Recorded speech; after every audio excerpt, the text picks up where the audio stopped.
Today, we're breaking down The Psychology of Money by Morgan Housel. Have you ever wondered why lottery winners go broke while boring investors get rich? Why brilliant people make terrible money decisions while average folks retire millionaires? And why you keep making the same financial mistakes, even though you know better? Morgan Housel discovered after studying a century of financial behavior that success with money isn't about formulas or IQ. It's about behavior. And behavior is hard to teach, even to really smart people. In this video, you will learn 6 psychological principles that determine whether you build wealth or destroy it, including why your personal history sabotages your finances and the one skill that matters more than picking the right investments. Watch till the end to discover why the highest form of wealth has nothing to do with cars or houses, and how to build unbreakable financial security, not through complex strategies, but through timeless behaviors that work whether the market goes up, down, or sideways. Lesson number 1, your personal history trap. This first concept explains why equally smart people make opposite money decisions, and it starts with a truth nobody wants to admit. Your view of money was formed by experiences that make up maybe 0.000000001% of world history, but feel like 80% of how the world works. And those experiences happened when you were young, impressionable, and had zero context. Someone born in 1970 saw the stock market go up tenfold during their teens and 20s. Someone born in 1950, they saw it go nowhere for a decade. Same country, same market, completely different realities. Neither is crazy, but they'll never agree on investing. Housel found that Americans born in different decades have wildly different stock market participation, not because some generations are smarter, because of what they experienced in their formative years. If you were 25 in 1929, you watched the market destroy your parents. You probably never invested heavily, even during the boom times that followed. Irrational? No, scarred. But here's where everyone gets this wrong. We judge other people's financial decisions from our own experience. Why would anyone buy lottery tickets? Asks someone who's never been desperately poor. The lowest income households spend $412 a year on lotto tickets. Crazy. Or the only time in their week they get to dream about escaping poverty. Why doesn't everyone invest in index funds? Asks someone who graduated college in 2010 and has only seen markets go up. Meanwhile, someone who started investing in 2000 watched their money go nowhere for a decade. No amount of reading can recreate lived experience. You can study the Great Depression, but if you didn't live through it, you'll never feel that bone-deep fear of banks failing. That fear made an entire generation keep cash under mattresses until they died. Your personal history isn't a lens you can take off. It's baked into your brain. The unemployment rate when you graduated, your parents' relationship with money, whether you got lucky or unlucky early, these shape your financial worldview more than any book or advice ever will. Think about it. What money experience shaped you before age 25? That invisible script is still running your financial life. And until you recognize it, you're not making decisions. Your history is. Which brings us to something even more powerful than personal experience. Lesson number 2, the hidden forces. This lesson will completely change how you judge both success and failure, starting with the story no one tells about Bill Gates. Bill Gates went to one of the only high schools in the world with a computer in 1968. Lakeside School had about 300 students. The odds of being a Lakeside student? 1 in a million. The odds of being into computers at Lakeside? Even smaller. Gates's classmate, Kent Evans, was just as smart, just as driven, just as into computers. He could have been the co-founder of Microsoft. But Evans died in a mountaineering accident before graduation. Same talent, same opportunity, different outcome. That's the relationship between luck and risk. Every success story you admire and every failure you judge is drowning in luck and risk that you can't see. Housel's rule: nothing is as good or bad as it seems. The billionaire isn't a genius. They're smart plus lucky. The bankrupt entrepreneur isn't an idiot. They're capable plus unlucky. We worship success and study it for patterns, but individual success is too random to copy. Mark Zuckerberg dropped out of Harvard. Should you? Well, thousands of other dropouts aren't billionaires. You only hear about Zuckerberg. The more extreme the outcome, the more luck was involved. The richest people aren't 1,000 times smarter than you. They're smart people who caught a massive tailwind. The poorest people aren't lazy. Many are hard workers who hit terrible headwinds. Here's what this means for your money. Focus on broad patterns, not individual stories. Warren Buffett is fascinating, but buy and hold index funds will serve you better than trying to replicate his specific picks. Why? Because you can't replicate his timing, connections, or era. When judging your own success or failure, remember, the result doesn't tell you if the decision was good. You can make a perfect decision and lose, risk. You can make a terrible decision and win, luck. Luck and risk are siblings. Every action that has big upside has big downside. The entrepreneur who built an empire could have easily gone bankrupt. Many did using the same strategy. The safe employee who never took risks also never had the chance for massive success. Instead of trying to eliminate risk or capture luck, respect both. Save more than you think you need. Respect risk. Take calculated chances. Invite luck. But never attribute all your success to skill or all your failures to mistakes. Which brings us to Warren Buffett's real secret, and it's not what anyone talks about. Lesson number 3. Warren Buffett's real secret. Everyone studies what Warren Buffett buys, but they're missing the real story that explains 99% of his success. Warren Buffett's net worth at age 60, $3.8 billion. Impressive, right? His net worth at age 90, $85 billion. He made $81 billion after his 60th birthday. That's not skill, that's time. Buffett is obviously a phenomenal investor, but he's been investing since he was 10 years old. By age 30, he had $1 million. That $1 million had 60 years to compound. They focus on Buffett's returns, about 22% annually.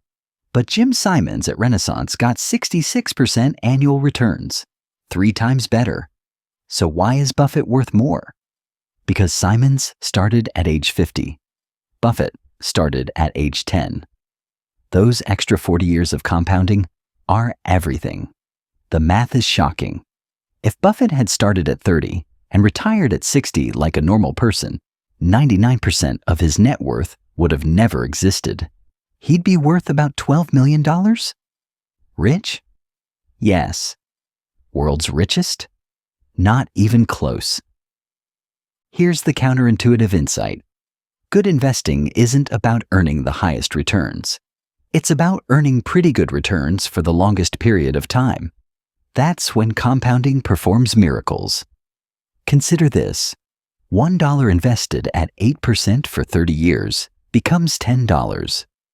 But leave it for 60 years? It becomes $100. The first 30 years made you $9. The next 30 years made you $90. Same rate, 10 times the result. Most people don't get this because compounding is unintuitive. Our brains think linearly. If you save $10,000 a year, you think you'll have $100,000 in 10 years. But invested at 7%, you'd have $138,000. At 20 years? Not $200,000, but $410,000. Starting is more important than being brilliant. A 25-year-old saving $200 per month at average returns will have more at 65 than a 35-year-old saving $500 per month at above average returns. It's not even close. Compounding requires survival. Buffett didn't just start early. He survived every crash, every recession, every temptation to cash out. He never bet the farm, never used excessive leverage, never risked ruin. The secret isn't finding the next Amazon. It's getting average returns and giving them decades to compound.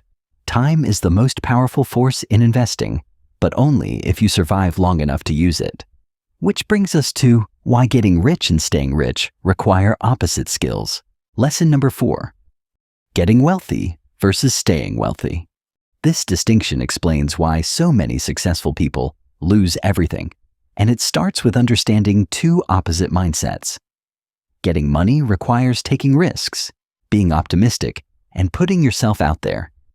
But keeping money requires the opposite: humility, fear that what you've made can be taken away, and paranoia about what can go wrong. Michael Moritz, the billionaire investor, says it perfectly. We assume that tomorrow won't be like yesterday. We can't afford to rest on our laurels. We can't be complacent. They use the same strategy for keeping wealth that they used for building it. The entrepreneur who risked everything to build a company keeps risking everything after they've made it. That's how fortunes disappear. Jesse Livermore was the greatest trader of his era. Made and lost fortunes multiple times. After the 1929 crash, he was worth $100 million, equivalent to $1.5 billion today. 5 years later, bankrupt. Why? He never shifted from offense to defense. Survival isn't about avoiding all risk. It's about avoiding ruinous risk. The difference? Regular risk means you might lose money.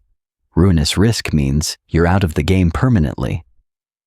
Rick Guerin was Warren Buffett's partner, just as talented, but he used leverage. When markets crashed, he had to sell everything to Buffett for pennies. One decision, using borrowed money, erased everything. Buffett never used leverage. That's why he's still playing. But here's the part nobody talks about. The survival mindset has 3 parts. First, paranoia about downside. Not pessimism, paranoia. Always asking, what could kill me? And protecting against it. Second, room for error in everything. If your plan requires everything to go right, it's not a plan, it's a prayer. Build in margins of safety. Third, accepting lower returns for higher certainty. The person who makes 12% for 30 years beats the person who makes 20%, but blows up in year 10. Staying wealthy requires being okay with others, getting richer. Faster. Your neighbor's Tesla, your brother-in-law's crypto gains, they'll tempt you to abandon what's working. Don't. Housel's father-in-law has kept all his money in cash and bonds for 30 years.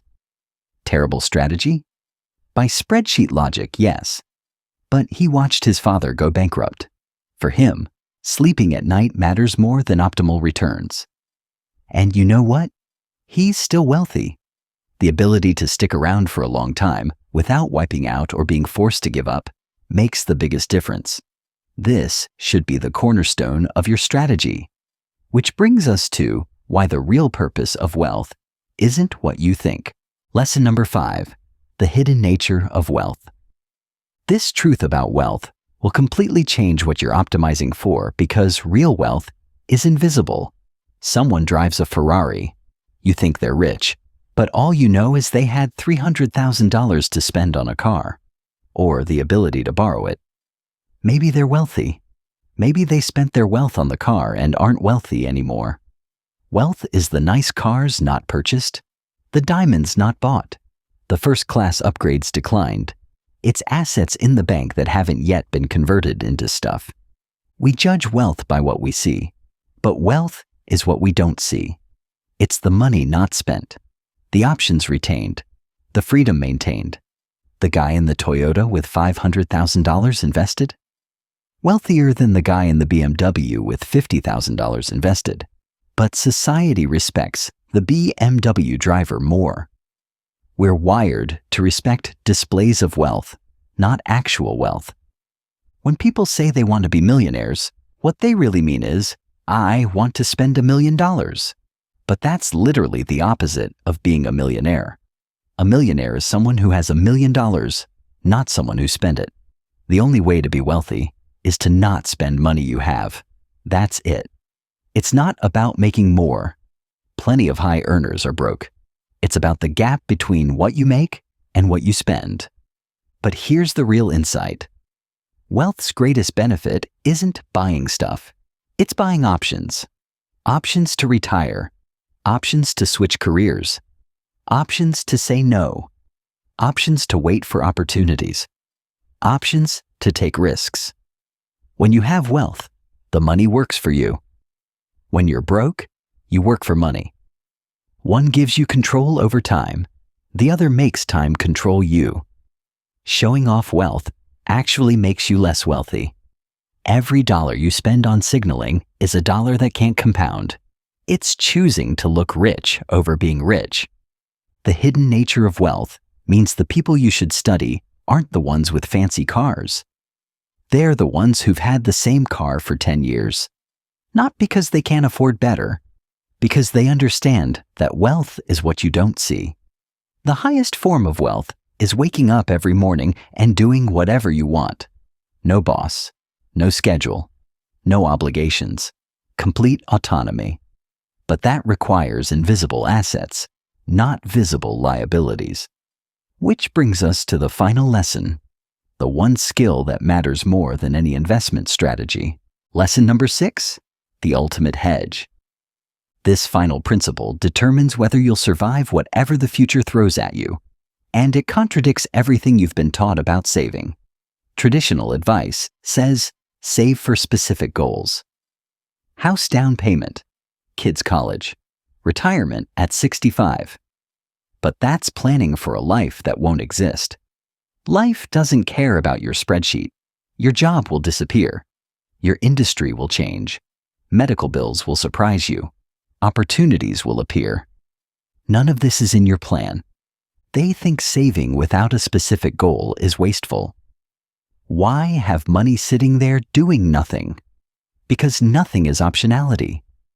And optionality is everything. The person with savings can take the career risk that pays off, can survive the layoff without panic, can invest when markets crash and everyone else is selling, can say no to bad opportunities because they're not desperate. The most powerful financial skill isn't making more money. It's not needing more money. The gap between what you have and what you need is freedom. Increase the gap. Increase your freedom. You don't need a reason to save.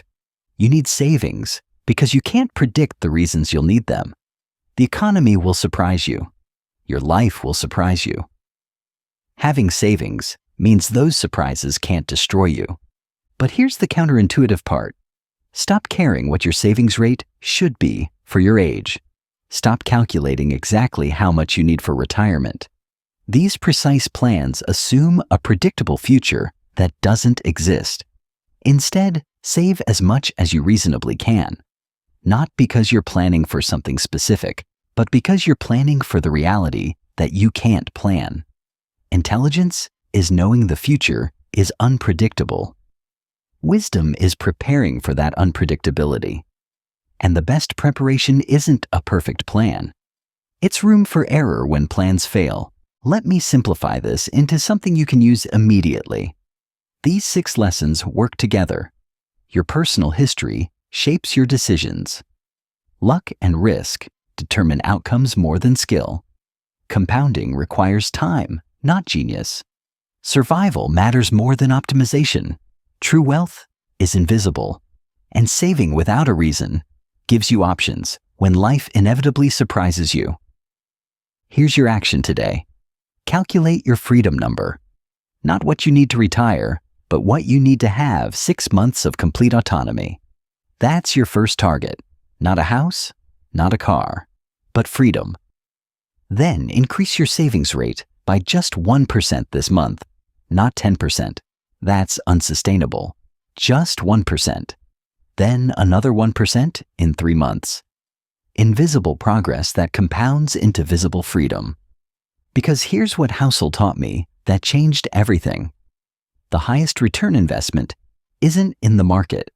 It's in the flexibility to take opportunities and survive disasters that you can't currently imagine. Use money to gain control over your time. That's the only financial goal that matters. Remember, wealth isn't about the money you spend. It's about the options you keep. For more book summaries that give you actionable takeaways without the fluff, subscribe, and I'll see you in the next video.